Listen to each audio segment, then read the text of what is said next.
دریائے نیل میں ہر سال ایک لڑکی کا قتل کیا جاتا تھا۔ حضرت عمر رضی اللہ عنہ کا دریائے نیل کو خط۔ بسم اللہ الرحمن الرحیم۔ السلام علیکم۔ آج کی اس ویڈیو میں بات کروں گی دریائے نیل کے بارے میں کہ حضرت عمر رضی اللہ عنہ نے اس خط میں ایسا کیا لکھا تھا جس کی وجہ سے دریائے نیل پھر سے رواں ہونا شروع ہو گیا تھا۔ یہ ان دنوں کی بات ہے کہ جب حضرت عمرو بن عاص رضی اللہ عنہ نے مصر فتح کیا تھا۔ مصر میں فوجیں موجود تھیں۔ امیر المومنین حضرت عمر فاروق رضی اللہ عنہ نے مصر میں حضرت عمرو بن عاص رضی اللہ عنہ کو گورنر مقرر کیا تھا اور اس کے چند دن بعد ہی دریائے نیل خشک ہو گیا تھا۔ لوگوں کی پریشانی دیکھنے کے قابل تھی کیونکہ دریائے نیل خشک ہو چکا تھا۔ وہ دریا جس کا پانی ٹھاٹھے مارتا تھا اور مصر کے کھیتوں کو سیراب کرتا تھا، وہ دریا آج خشک ہو چکا تھا۔ مصر کے لوگ یہ دیکھ کر پریشان ہو گئے تھے۔ ایسا پہلی بار نہیں ہوا تھا۔ ہر سال دریائے نیل خشک ہو جاتا تھا۔ مصر کے لوگوں کا کہنا تھا کہ دریائے نیل ہر سال انسانی قربانی مانگتا ہے۔ جب انسان قربانی دے دیتے ہیں تو دریائے نیل پھر سے ٹھاٹھے مارنے لگتا ہے، لوگ خوش ہو جاتے ہیں، ان کی کھیتیاں پھر سے لہلہانے لگتی ہیں۔ اب ایک بار پھر سے دریائے نیل مکمل طور پر خشک ہو چکا تھا۔ لوگوں کے چہرے پریشانی سے مرجھا گئے تھے۔ دریا ایک بار پھر ان سے ایک انسان کی قربانی مانگ رہا تھا، لیکن وہ سب لوگ بہت ہی زیادہ مجبور تھے۔ لوگ دریائے نیل میں انسان کی قربانی کی تیاریاں کرنا شروع ہو گئے۔ اب لوگ خوش تھے کہ دریا انسان کی قربانی کے بعد پھر سے بہنا شروع کر دے گا اور ہر طرف خوشحالی ہی خوشحالی ہوگی۔ آخر وہ دن بھی آ گیا جس دن ایک انسان دریائے نیل کی بھینٹ چڑھ جانا تھا۔ لوگ صبح ہی صبح خوب تیار ہو کر باہر نکل آئے جیسے عید کا سماں ہو۔ ہر شخص کے چہرے پر خوشی جھلک رہی تھی۔ حضرت عمرو بن عاص رضی اللہ عنہ دریائے نیل کے خشک ہو جانے کی وجہ سے بہت ہی پریشان تھے۔ جب انہوں نے یہ سنا کہ لوگ دریائے نیل کی بھینٹ چڑھانے کے لیے ایک انسان کو قربان کرنے لگے ہیں تو وہ تڑپ اٹھے تھے کہ یہ تو سراسر ظلم ہے۔ دریا کے لیے ایک انسان کو قتل کر دینا کہاں کی عقل مندی ہے۔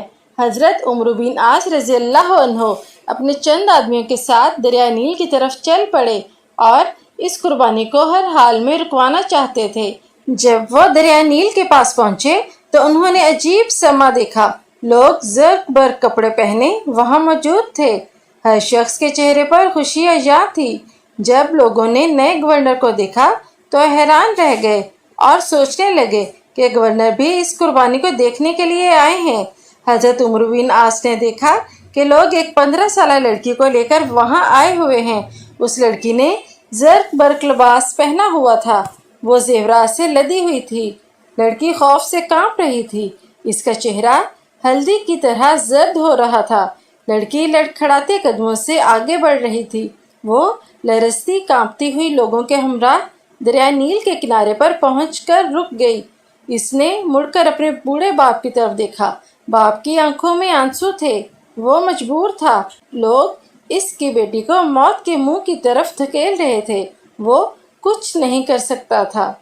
وہ اپنی بوڑھی آنکھوں سے اپنی بیٹی کو موت کے منہ میں جاتے ہوئے دیکھ رہا تھا۔ لڑکی کی ماں غم سے نڈھال ہوئے جا رہی تھی۔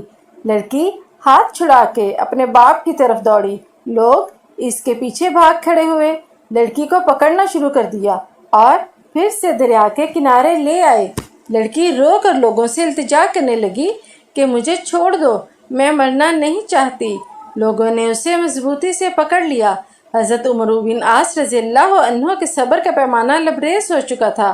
وہ جلدی سے آگے بڑھ چکے تھے کیونکہ وہ نہیں چاہتے تھے کہ آج پھر ایک انسان اس دریا کی بھینٹ چڑھ جائے۔ حضرت عمرو بن عاص رضی اللہ عنہ نے لڑکی کو ان لوگوں کی قید سے چھڑواتے ہوئے بولا، یہ سب کیا ہے؟ تو تم اس لڑکی کو کیوں ہلاک کرنا چاہتے ہو؟ لوگ گورنر کی بات سن کر پریشان ہو گئے۔ لڑکی بھاگ کر اپنے باپ کے پاس چلی گئی۔ لڑکی کی ماں نے آگے بڑھ کر اسے اپنے ساتھ لپٹا لیا۔ لڑکی سسکیاں لے لے کر رو رہی تھی اور ماں اسے چپ کروانے کی کوشش کرتے ہوئے خود بھی رو رہی تھی۔ لوگوں نے کہا، اے امیر، دریا نیل خشک ہو چکا ہے، وہ ہر سال ایک انسان کی قربانی مانگتا ہے۔ یہ بات سن کر حضرت عمرو بن عاص رضی اللہ عنہ نے ناگواری سے لوگوں کی طرف دیکھا، پھر پوچھا، کیا ہر سال یہ دریا اسی طرح خشک ہو جاتا ہے؟ لوگوں نے جواب دیا، ہاں، ہر سال دریا نیل اسی طرح خشک ہو جاتا ہے، اور جب یہ خشک ہو جاتا ہے تو ہم ہر سال ایک انسان کی قربانی دیتے ہیں۔ اس کے ساتھ ہی دریا کا پانی بڑھنا شروع ہو جاتا ہے اور دیکھتے ہی دیکھتے دریا میں طغیانی آ جاتی ہے۔ حضرت عمرو بن عاص نے کہا، یہ تو سراسر ظلم ہے۔ لوگوں نے کہا، اس کے علاوہ ہمارے پاس کوئی چارہ نہیں۔ اے امیر، ہم ہر سال چاند کی 11 تاریخ کو ایک نوجوان لڑکی کا انتخاب کر کے اس کے والد کی رضامندی سے اس کو زیورات اور خوبصورت لباس پہنا کر دریا نیل کی بھینٹ چڑھا دیتے ہیں، پھر دریا کا پانی بڑھنے لگتا ہے۔ یہ باتیں سن کر حضرت عمرو بن عاص رضی اللہ عنہ نے کہا، اسلام ان باتوں کو پسند نہیں کرتا۔ تم ہر سال ایک انسان کو قتل کر کے دریا کی بھینٹ چڑھا دیتے ہو، یہ تو سراسر ظلم ہے۔ اسلام ان باتوں کو مٹانے کے لیے آیا ہے، آئندہ تم ایسا نہیں کرو گے۔ یہ سن کر لوگ پھر بولے، پھر تو دریا خشک رہے گا، ہماری کھیتیاں برباد ہو جائیں گی، ہم بھوک سے مر جائیں گے، ہمارے جانور بھی ہلاک ہو جائیں گے۔ حضرت عمرو بن عاص رضی اللہ عنہ نے کہا، تم پریشان نہ ہو، ایسا کچھ نہیں ہوگا۔ حضرت عمرو بن عاص رضی اللہ عنہ نے یہ رسم ادا کرنے کی اجازت نہ دی۔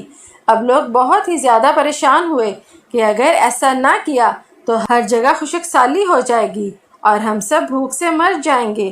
ان کی سمجھ میں کچھ بھی نہیں آ رہا تھا کہ وہ کیا کریں۔ ان میں اتنی جرأت نہ تھی کہ وہ گورنر کی حکم عدولی کر سکیں۔ وہ سب خاموشی سے سر جھکائے ہوئے کھڑے تھے۔ حضرت عمرو بن عاص نے لڑکی کو اس کی ماں باپ کے ساتھ گھر بھجوا دیا اور لوگ بھی آہستہ آہستہ وہاں سے جانے لگے۔ چند دنوں تک دریا نیل بالکل خشک ہو گیا، اس میں ایک بوند بھی پانی نہ آیا۔ لوگ بوکھلا گئے، ان کی کھیتیاں دریا نیل کے پانی سے قائم تھیں، ان کی زمین بنجر ہو گئی، لوگ فاقوں سے مرنے لگے، ان کے جانور پانی نہ ہونے کی وجہ سے تڑپ تڑپ کر جانیں دے رہے تھے۔ یہ دیکھ کر لوگوں نے مصر سے نکل کر دوسرے علاقوں میں جانے کا ارادہ کر لیا۔ ہر طرف ویرانی ہی ویرانی تھی۔ حضرت عمرو بن عاص نے جب دیکھا تو وہ بھی پریشان ہو گئے۔ آخر انہوں نے حضرت عمر فاروق رضی اللہ عنہ کو ایک خط لکھا۔ اس خط میں ساری صورتحال واضح کر دی۔ امیر المومنین نے جب یہ خط پڑھا تو انہوں نے حضرت عمرو بن عاص رضی اللہ عنہ کو خط لکھا کہ تم نے مصریوں کو بہت اچھا جواب دیا ہے، اسلام ایسی باتوں کی اجازت نہیں دیتا ہے۔ میں اس خط کے ساتھ ایک رکا بھیج رہا ہوں، تم یہ رکا دریا نیل میں بہا دینا۔ جب حضرت عمرو بن عاص رضی اللہ عنہ کے پاس وہ خط پہنچا، وہ رکا بھی پڑھا جو دریا نیل میں ڈالنے کے لیے تھا۔ اس میں لکھا تھا، یہ خط اللہ کے بندے عمرو بن خطاب کی طرف سے دریا نیل کے لیے ہے۔ اے دریا، اگر تو اللہ کے حکم سے بہتا تھا تو ہم بھی اللہ ہی سے تیرا جاری ہونا مانگتے ہیں، اور تو اللہ کے حکم سے جاری ہو جا، اور اگر تو خود اپنی مرضی سے بہتا ہے اور اپنی ہی مرضی سے رک جاتا ہے تو پھر تیری کوئی پرواہ اور ضرورت نہیں ہے۔ حضرت عمرو بن عاص رضی اللہ عنہ نے یہ رکا دریا نیل میں ڈال دیا اور پھر واپس چلے گئے، اور جب صبح ہوئی تو یہ دیکھ کر لوگ حیران ہو گئے کہ اللہ تعالیٰ نے دریا نیل کو دوبارہ جاری کر دیا ہے، اور اب تو اس میں پانی اور بھی چڑھ گیا ہے۔ دریا میں طغیانی آئی ہوئی تھی۔ لوگ یہ دیکھ کر خوشی سے چلا اٹھے کہ یہ دریا جاری ہو گیا ہے۔ اس دن سے لے کر آج تک یہ دریا اسی طرح جاری ہے، ایک لمحے کے لیے بھی اس کا پانی خشک نہیں ہوا ہے۔ سبحان اللہ۔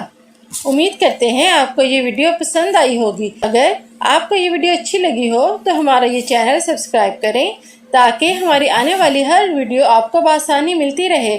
اللہ آپ لوگوں کا حامی و ناصر ہو۔